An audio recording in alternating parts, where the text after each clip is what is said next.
ನಮಸ್ಕಾರ ಎಲ್ರಿಗೂ. ಬನ್ನಿ ಫ್ರೆಂಡ್ಸ್, ಇವತ್ತಿನ ಎಂಬ್ರಾಯ್ಡ್ರಿ ಕ್ಲಾಸ್ನ ಸ್ಟಾರ್ಟ್ ಮಾಡ್ತಾ ಇದ್ದೀನಿ. ಇವತ್ತಿನ ಕ್ಲಾಸಲ್ಲಿ ಏನು ಹೇಳ್ಕೊಡ್ತಾ ಇದ್ದೀನಿ ಅಂತಂದರೆ ನೋಡಿ, ಬಾಲ್ ಚೈನು ಸ್ಟೋನ್ ಚೈನು ಹಾಕೋದು ಹೇಗೆ ನೀವು ಫಸ್ಟ್ ಟೈಮ್ ಯಾವ ಥರ ರೂಢಿ ಮಾಡ್ಕೊತೀರೋ ಅದೇ ರೂಢಿ ಆಗಿಬಿಡುತ್ತೆ. ಹಾಗಾಗಿ ಫಸ್ಟು ಹೊಸ್ದಾಗಿ ಯಾರೆಲ್ಲ ಬಾಲ್ ಚೈನ್ ಸ್ಟೋನ್ ಚೈನ್ ಹಾಕೋದನ್ನು ರೂಢಿ ಮಾಡ್ಕೊತಾ ಇದ್ದೀರಾ, ಆದಷ್ಟು ಕರೆಕ್ಟ್ ಮೆಥಡಲ್ಲಿ ನೀವು ರೂಢಿ ಮಾಡ್ಕೊಂಡ್ರಿ ಅಂದರೆ ನಿಮಗೆ ಯಾವುದೇ ರೀತಿ ಸೆಂಟ್ರಲ್ಲಿ ball chain stone chain cut ಆಗೋದಾಯಿತು ಅಥವಾ ಕ್ರಾಸಾಗಿ ಬರೋದು, ಬೆಂಡ್ ಆಗೋದು, ಯಾವುದೇ ರೀತಿ ಪ್ರಾಬ್ಲಮ್ ಬರ್ದಿರ ಯಾವ ರೀತಿಯಾಗಿ ಹಾಕೋದು ಅನ್ನೋದನ್ನೆಲ್ಲ ನಾನು ಈ ವಿಡಿಯೋದಲ್ಲಿ ನಿಮಗೆ ಕಂಪ್ಲೀಟಾಗಿ ಹೇಳ್ಕೊಡ್ತೀನಿ. ಎಲ್ಲೂ ಸ್ಕಿಪ್ ಮಾಡ್ತೀರಾ, ಫುಲ್ ಪೂರ್ತಿ ವಿಡಿಯೋ ನೋಡಿ. ಹಾಗೆಯೇ ಖಂಡಿತ ಹೊಸಬ್ರು ಯಾರು ನೋಡ್ತಾ ಇದ್ದೀರಾ ನಮ್ಮ ಚಾನಲ್ನ ಸಬ್ಸ್ಕ್ರೈಬ್ ಮಾಡ್ಕೊಂಡು ನೋಡಿ ಫ್ರೆಂಡ್ಸ್. ಖಂಡಿತ ವಿಡಿಯೋಗೆ ಲೈಕ್ ಕೊಡಿ. ಇದು ಇನ್ನೂ ಒಂದೇನು ಅಂತ ಅಂದರೆ, ಈ ಥರ ನಾವು ಬಾಲ್ ಚೈನು ಸ್ಟೋನ್ ಚೈನು ಹಾಕಬೇಕಿದ್ರೆ ನಾವು ಆದಷ್ಟು ಜರಿ ಥ್ರೆಡ್ನೇ ನಾವು ಯೂಸ್ ಮಾಡಬೇಕಾಗತ್ತೆ. ನೋಡಿ, ಯಾವುದು ನೀವು ಫಸ್ಟಿಗೆ ರನ್ನಿಂಗ್ ಸ್ಟಿಚ್ ಏನು ಹಾಕ್ತಾ ಇರ್ತೀರ ಅದರಲ್ಲಿ ಯಾವ ಕಲರ್ ಹಾಕಿರ್ತೀರ ಅದರಲ್ಲಿ ನೀವು ಅದೇ ಜರಿ ಥ್ರೆಡ್ನ ಹಾಕ್ಬೋದು. ಈಗ ನೋಡಿ, ಜರಿ ಥ್ರೆಡ್ ಅಂತ ಅಂದರೆ ಗೋಲ್ಡಲ್ಲೂ ನಮಗೆ ತುಂಬಾ ಶೇಡ್ಗಳು ಇರ್ತವೆ. ನೋಡಿ, ಇದರಲ್ಲೇ 3 ಥರ ಶೇಡ್ ಇದೆ. ಇದು ಬಂದು ಕಾಪರ್ ಕಲರು, ಇದರಲ್ಲೂ ಕೂಡ ನಾವು ಹಾಕ್ಬೋದು. ನಾವು ಸ್ಟಾರ್ಟಿಂಗ್ ಏನು ತೊಗೊತೀವೋ ಅದರಲ್ಲೇ ಹಾಕ್ಬೋದು. ಅಂದ್ರೇನು, ಇದರಲ್ಲಿ ನಮಗೆ ಹಾಕಕ್ಕೆ ಬರಲ್ಲ. ನಾವೇನಾದರೂ ಸಿಲ್ವರ್ ಕಲರಲ್ಲಿ ಬಾಲ್ ಚೈನು ಸ್ಟೋನ್ ಚೈನ್ ಹಾಕ್ತೀವಿ ಅನ್ನೋ ಹಾಗಿದ್ದರೆ ಬೇಕಿದ್ದರೆ ನೀವು ಈ ಕಲರ್ನ ಯೂಸ್ ಮಾಡ್ಕೋಬೋದು. ನೀವೇನಾದರೂ ಸ್ಟಾರ್ಟಿಂಗ್ ಲೈನ್ನ ನಾನು ಇದರಲ್ಲಿ ಹಾಕಿದ್ದೀನಪ್ಪ ಅನ್ನೋ ಹಾಗಿದ್ದರೆ ನೀವು ಗೋಲ್ಡ್ ಕಲರ್ ಚೇಂಜ್ ಮಾಡಿಕೊಂಡು ಬಾಲ್ ಚೈನ್ ಸ್ಟೋನ್ ಚೈನ್ನ ಹಾಕಬೇಕಾಗುತ್ತೆ. ಆದಷ್ಟು ನೀವು ಸರಿಯಾದ ಮೆಥಡಲ್ಲಿ ರೂಢಿ ಮಾಡ್ಕೊಳ್ಳೋದಂತೂ ಒಳ್ಳೆಯದು. ಇಲ್ಲಾಂದರೆ ಕೈ ಮೇಲೆ ನೀಡಲ್ ಬರೋ ಚಾನ್ಸ್ ಇರುತ್ತೆ. ಆಮೇಲೆ ಪದೇ ಪದೇ ಸೆಂಟ್ರಲ್ಲೆಲ್ಲ ಬಾಲ್ ಚೈನ್ ಕಟ್ಟಾಗೋ ಚಾನ್ಸ್ ಇರುತ್ತೆ. ಇದನ್ನೆಲ್ಲ ಅವಾಯ್ಡ್ ಮಾಡಬೇಕು ಅಂದರೆ ಯಾವ ಥರ ಅಂತ ಈ ವಿಡಿಯೋದಲ್ಲಿ ನೋಡೋಣ. ನೀವು ಯಾರಾದರೂ ನಮ್ಮ ಎಂಬ್ರಾಯ್ಡ್ರಿ ವಾಟ್ಸಪ್ ಗ್ರೂಪ್ಗೆ ಜಾಯ್ನ್ ಆಗಬೇಕು ಅಂದ್ಕೊಂಡಿದ್ರೆ ಈ ನಂಬರ್ಗೆ ನೀವು ಕಾಲ್ ಆದರೂ ಮಾಡಿ ಅಥವಾ ವಾಟ್ಸಪ್ ಆದರೂ ಕೂಡ ನೀವು ಮಾಡ್ಬೋದು. ನೀವು ಕೂಡ ಈಸಿಯಾಗಿಯೇ ಕಲಿಬೋದು ಫ್ರೆಂಡ್ಸ್. ನೋಡಿ, ಈಗ ನಾನು ಇದನ್ನು ಯಾವ ರೀತಿ ಹಾಕೋದು ಅಂತ ಇದರಲ್ಲಿ ನಿಮಗೆ ಹೇಳ್ಕೊಡ್ತೀನಿ.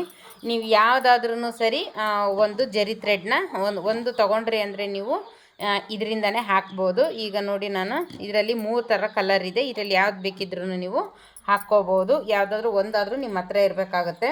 ಆಮೇಲೆ ನೋಡಿ, ಬಾಲ್ ಚೈನು ಸ್ಟೋನ್ ಚೈನ್ ಬಗ್ಗೆ ಹೇಳೋದಾದರೆ ನಿಮಗೆ ಇದರಲ್ಲಿ 2 ಸೈಜ್ ಬರುತ್ತೆ. ಇದು ಸ್ಮಾಲ್ ಸೈಜು, ಇದಕ್ಕಿಂತ ಸ್ವಲ್ಪ ದೊಡ್ಡ ಸೈಜಲ್ಲೂ ಕೂಡ ಇರುತ್ತೆ ಸ್ಟೋನ್ ಚೈನು. ಅದನ್ನು ಅಷ್ಟೇ ನೀವು ನೋಡಿ ತೊಗೋಬೇಕಾಗತ್ತೆ. ಆದಷ್ಟು ಸ್ಮಾಲ್ ಸೈಜೇ ಸ್ಟೋನ್ ಚೈನ್ನ ತೊಗೋಬೇಕಾಗುತ್ತೆ. ಆಮೇಲೆ ನೋಡಿ, ಇನ್ನೊಂದು ಬಾಲ್ ಚೈನಲ್ಲಿ ನೀವು ಇಷ್ಟೊಂದು ತೊಗೊಳ್ಳೋ ಅವಶ್ಯಕತೆ ಏನಿರೋದಿಲ್ಲ. ನೀವು ಸ್ವಲ್ಪ ಮಟ್ಟಿಗೆ ಈಗ ಕಲಿತಾ ಇರೋದ್ರಿಂದ ನೀವು ಸಿಂಪಲಾಗಿ 1 ಮೀಟ್ರ್ 2 ಮೀಟ್ರ್ ತೊಗೊಂಡು ನೀವು ಪ್ರಾಕ್ಟೀಸ್ ಮಾಡೋವರೆಗೂ ತೊಗೋಬಹುದು.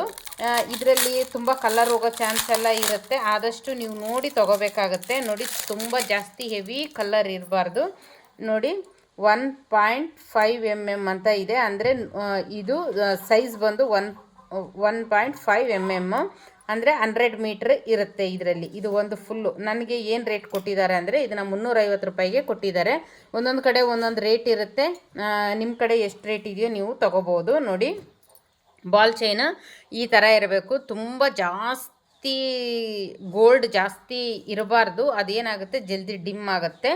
ಈಗ ಎಕ್ಸಾಂಪಲ್ ಹೇಳ್ಬೇಕಂದ್ರೆ, ಒಂದು ಆರ್ಟಿಫಿಷಿಯಲ್ ಅಂತ ಅಂದರೆ ನಾವು ಒಂದು ಗೋಲ್ಡು ಜುವೆಲ್ಸ್ ತೊಗೊತಾ ಇರ್ತೀವಿ. ಅದರಲ್ಲಿ ನೋಡಿ, ಒಂದು ಸ್ವಲ್ಪ ಕಲರ್ ಡಿಮ್ ಇರೋದೇನಾಗಿದೆ ಅದು ನಮಗೆ ಜಲ್ದಿ ಕಲರ್ ಹೋಗೋದಿಲ್ಲ. ಇನ್ನೂ ಒಂದು ಫುಲ್ಲು ಗೋಲ್ಡೆಲ್ಲ ಶೈನಿಂಗ್ ಆಗಿರುತ್ತೆ, ಅದು ಜಲ್ದಿ ಕಲರ್ ಹೋಗುತ್ತೆ. ಆ ಥರನೇ ಇದರಲ್ಲೂ ಕೂಡ ಇರುತ್ತೆ. ಇದರಲ್ಲೂ ಕೂಡ ನಮಗೆ 2 ಸೈಜ್ ಇರುತ್ತೆ. ನೀವು ಯಾವ ಸೈಜ್ ಬೇಕಿದ್ರೂ ತೊಗೋಬೋದು. ಇದರಲ್ಲಿ ಜಾಸ್ತಿ ಯೂಸ್ ಮಾಡೋದು ಅಂದರೆ ಈ ಸೈಜು. ಒಂದೊಂದು ಡಿಸೈನ್ಗೆ ನಮಗೆ ಈ ಸೈಜು ಕೂಡ ಯೂಸ್ ಆಗುತ್ತೆ. ನೋಡಿ, ಇದರಲ್ಲಿ ಡಿಫ್ರೆನ್ಸ್ ನಿಮಗೆ ಕಾಣ್ತಾ ಇದೆ. ಇದು 1.5 mm ಇದ್ದರೆ ಇದು 2 mm ಇರುತ್ತೆ. ನೋಡಿ, ಈ ಥರ ಇರುತ್ತೆ. ಇದನ್ನು ನೀವು 2 ಬೇಕಿದ್ದರೂ ತೊಗೋಬೋದು. ಅಂದರೆ ಇದರಲ್ಲಿ ನೀವು ಕಲಿಯುವಾಗ ಸ್ಟಾರ್ಟಿಂಗ್ನ ಈ ಥರನ ತೊಗೋಬೇಕಾಗತ್ತೆ. ಆಮೇಲೆ ನೀವು ಸ್ವಲ್ಪ ಕಲ್ತ ಮೇಲೆ ಬೇಕಿದ್ದರೆ ಈ ಥರ ಡಿಸೈನು, ಈ ಥರದ್ರಲ್ಲಿನೂ ಡಿಸೈನ್ ಬರುತ್ತೆ. ಈ ಥರ ಡಿಸೈನ್ ಬಂದಾಗ ನೀವು ಈ ಥರ ಕೂಡ ತೊಗೋಬೋದು. ಇದಕ್ಕೆ ನಂಬರ್ ಬೇರೆ ಇರುತ್ತೆ. ಆಮೇಲೆ ಇದಕ್ಕೆ ನಂಬರ್ಸು ನಾವು ಬೇರೆಯಿಂದ ಹಾಕಬೇಕಾಗತ್ತೆ. ಅದೆಲ್ಲ ಹೇಗೆ ಅನ್ನೋದನ್ನು ಬನ್ನಿ ನೋಡೋಣ.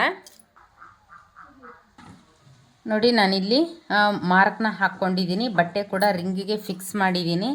ಆನಂತರ ಇಲ್ಲಿ ನ್ಯೂಸ್ ಪೇಪರ್ ತೊಗೊಂಡಿದ್ದೀನಿ. ಆದಷ್ಟು ನೀವು ಕ್ಯಾನ್ವಾಸ್ ಇಲ್ಲ, ನಾವು ಸ್ಟಾರ್ಟಿಂಗ್ ಕಲಿತಾ ಇರೋದ್ರಿಂದ ನ್ಯೂಸ್ ಪೇಪರ್ನೇ ನೀವು ಹಾಕ್ಕೋಬೋದು. ಕ್ಯಾನ್ವಾಸ್ ಇಲ್ಲ ಅಂದರೂ ನ್ಯೂಸ್ ಪೇಪರ್ನೇ ಹಾಕ್ಕೋಬೋದು. ಅದು ಕೂಡ ನಾನು ಡಬಲ್ ಫೋಲ್ಡಿಂಗಲ್ಲಿ ಹಾಕ್ಕೊಂಡಿದ್ದೀನಿ. ಇದನ್ನು ನೋಡಿ, ಫಸ್ಟ್ನೇ ಟಿಪ್ಪು, ನೀವು ಏನು ಬಾಲ್ ಚೈನ್ ಸ್ಟೋನ್ ಚೈನ್ ಏನೇ ಅಟ್ಯಾಚ್ ಮಾಡಿದ್ರು ಫಸ್ಟ್ನೇ ಟಿಪ್ ಏನಪ್ಪ ಅಂತ ಅಂದರೆ ನೋಡಿ, ಫಸ್ಟಿಗೆ ನೀವು ನಂಬರ್ನ ಸೆಟ್ ಮಾಡ್ಕೊಳ್ಳೋದಕ್ಕೆ ಹೋಗಬೇಡಿ. ಆದಷ್ಟು ಬಾಲ್ ಚೈನ್ ಸ್ಟೋನ್ ಚೈನ್ಗೆ ನಂಬರ್ ಸೆಟ್ ಮಾಡಿಕೊಂಡೇ ಹಾಕಿ.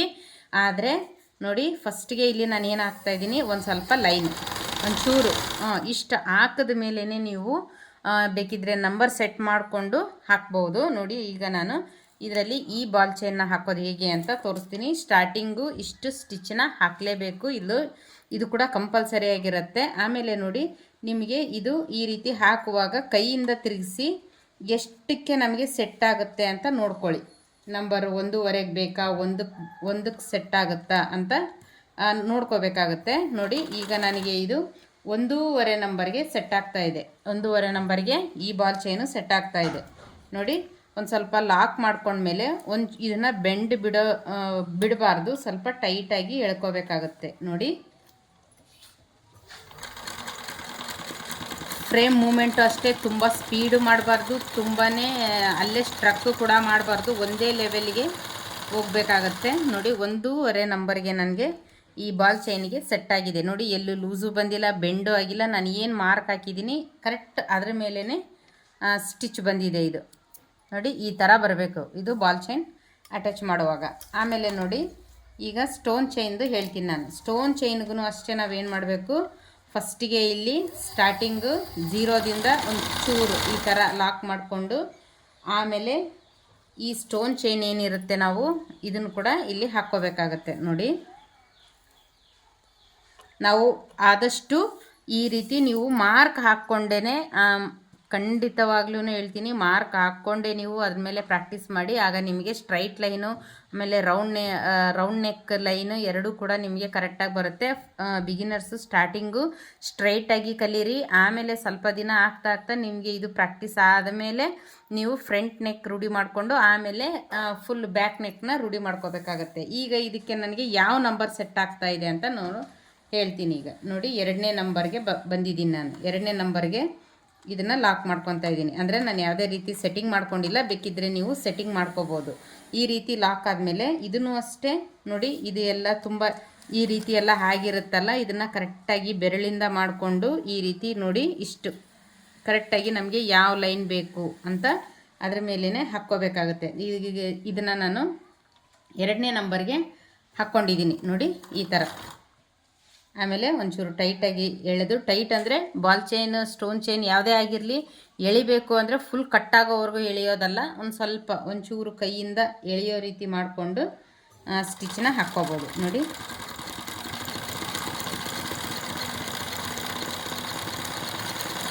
ಆದಷ್ಟು ನಿಧಾನಕ್ಕೆ ಟ್ರೈ ಮಾಡಿ, ತುಂಬಾ ಸ್ಪೀಡ್ ಮಾಡೋಕ್ಕೆ ಹೋಗಬೇಡಿ.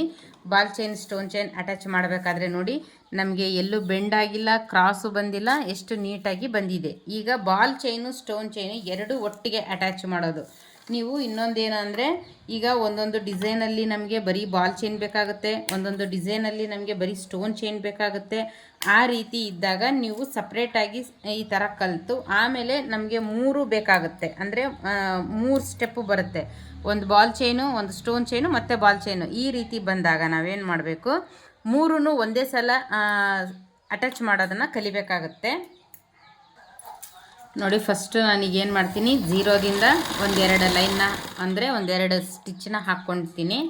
ಅದಾದ ನಂತರ ನಾನು ಏನು ಮಾಡ್ತೀನಿ, ಇಲ್ಲಿ ಬಾಲ್ ಚೈನ್ನ ಫಿಕ್ಸ್ ಮಾಡ್ಕೊತೀನಿ. ಫಸ್ಟು ಬಾಲ್ ಚೈನ್ ಮಾತ್ರ ನಾನಿಲ್ಲಿ ಫಿಕ್ಸ್ ಮಾಡ್ಕೊತಾ ಇದ್ದೀನಿ. ನೋಡಿ,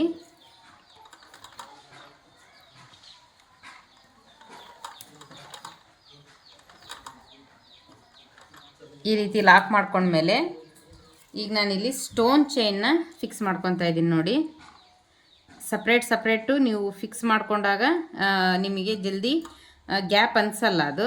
ನೋಡಿ, ಈ ರೀತಿ ಒಂದು ಪಕ್ಕನೇ ಒಂದು ಬರೋ ರೀತಿ ಹಾಕ್ಕೊತಾ ಇದ್ದೀನಿ.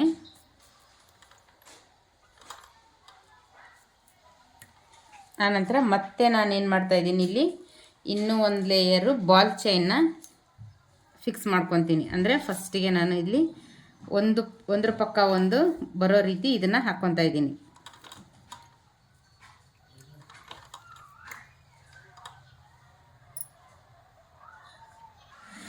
ಅದಾದಮೇಲೆ ನಮಗೆ ಇದು 3 ಸೇರಿದ್ರೆ ಎಷ್ಟು ನಂಬರ್ಗೆ ಆಗುತ್ತೆ, ಇದು ನೋಡಿ 1ನೇ ನಂಬರ್ಗೆ ಹಾಕಿದ್ವಿ, ಸಾರಿ 2ನೇ ನಂಬರ್ಗೆ ಹಾಕಿದ್ವಿ, ಇದು 1.5 ನಂಬರ್ಗೆ ಹಾಕಿದ್ವಿ. ಈಗ 3 ಸೇರಿದಾಗ ನಮಗೆ 5 ನಂಬರ್ಗೆ ನಮಗೆ ಇದು ಕರೆಕ್ಟಾಗಿ ಬರುತ್ತೆ. ಬೇಕಿದ್ದರೆ ಇದನ್ನೆಲ್ಲ ನೀವು ಒಂದು ನೋಟ್ಸಲ್ಲಿ ಕೂಡ ಬರ್ಕೋಬಹುದು ನೋಡಿ.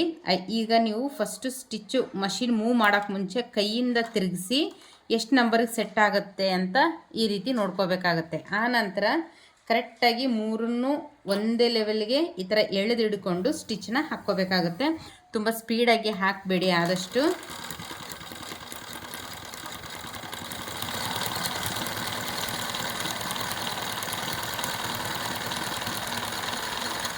ಲಾಸ್ಟಿಗೆ ಒಂದು ನಾವು ಹೇಗೆ ಬ್ಲೌಸ್ ಸ್ಟಿಚ್ ಮಾಡಬೇಕಾದ್ರೆ ರಫ್ ಸ್ಟಿಚ್ ಯಾವ ರೀತಿ ಹಾಕ್ತೀವೋ ಅದೇ ಥರ 1-2-3 ಲಾಕ್ ಅದ್ರ ಮೇಲೇ ನಾವು ಹಾಕೋದ್ರಿಂದ ಅದು ನಮಗೆ ಜಲ್ದಿ ಬಿಚ್ಕೊಳ್ಳಲ್ಲ. ಸಪೋಸು ಇದು ಎಂಡ್ ಬಂದಿದೆ ಅಂತಂದ್ರೂ ಕೂಡ ಇದು ಬಿಚ್ಕೊಳ್ಳಲ್ಲ, ಆ ರೀತಿ ಆಗುತ್ತೆ ನೋಡಿ. ಒಂದು ಚೂರು ಎಲ್ಲೂ ಕೂಡ ಗ್ಯಾಪ್ ಬಂದಿಲ್ಲ, ಇದು ಆದ್ರೂ ಅಷ್ಟೇ ಯಾವುದೇ ರೀತಿ ಕ್ರಾಸಾಗಿ ಬಂದಿಲ್ಲ, ನೀಟಾಗಿ ಬಂದಿದೆ. ಇದೇ ಥರನೇ ಆದಷ್ಟು ನೀವು ಚೆನ್ನಾಗಿ ಪ್ರಾಕ್ಟೀಸ್ ಮಾಡಿದ್ರಿ ಅಂದರೆ ಬೇಗನೆ ಕಲಿಬೋದು ನೋಡಿ. ಫಸ್ಟಿಗೆ ಇದನ್ನು ಈ ಥರ ಸಪ್ರೇಟಾಗಿ ಕಲಿತು ಆಮೇಲೆ 3 ಒಂದೇ ಸಲ ಬರೋ ರೀತಿ ಕಲಿಬೇಕಾಗುತ್ತೆ. ಆಮೇಲೆ ನೀವು ಫ್ರಂಟ್ ನೆಕ್ ರೌಂಡ್ ಕಲಿಬೇಕು, ಆಮೇಲೆ ಬ್ಯಾಕ್ ನೆಕ್ ರೌಂಡು ಚಿಕ್ಕದಾಗಿ ಈ ಥರ ಮಾರ್ಕ್ ಮಾಡಿಕೊಂಡೆ ಕಲೀರಿ ಆದಷ್ಟು. ಫ್ರೆಂಡ್ಸ್, ಈ ವಿಡಿಯೋ ಅರ್ಥ ಆಯಿತು ನಿಮಗೆ ಅಂತ ಅಂದ್ಕೊಂಡಿದ್ದೀನಿ. ಆದಷ್ಟು ಏನೇ ಡೌಟ್ಸ್ ಇದ್ರೂ ಕಮೆಂಟ್ ಮಾಡಿ ತಿಳಿಸಿ. ಹಾಗಿದ್ರೆ ನೆಕ್ಸ್ಟ್ ವಿಡಿಯೋದಲ್ಲಿ ಸಿಗೋಣ friends. Thank you so much.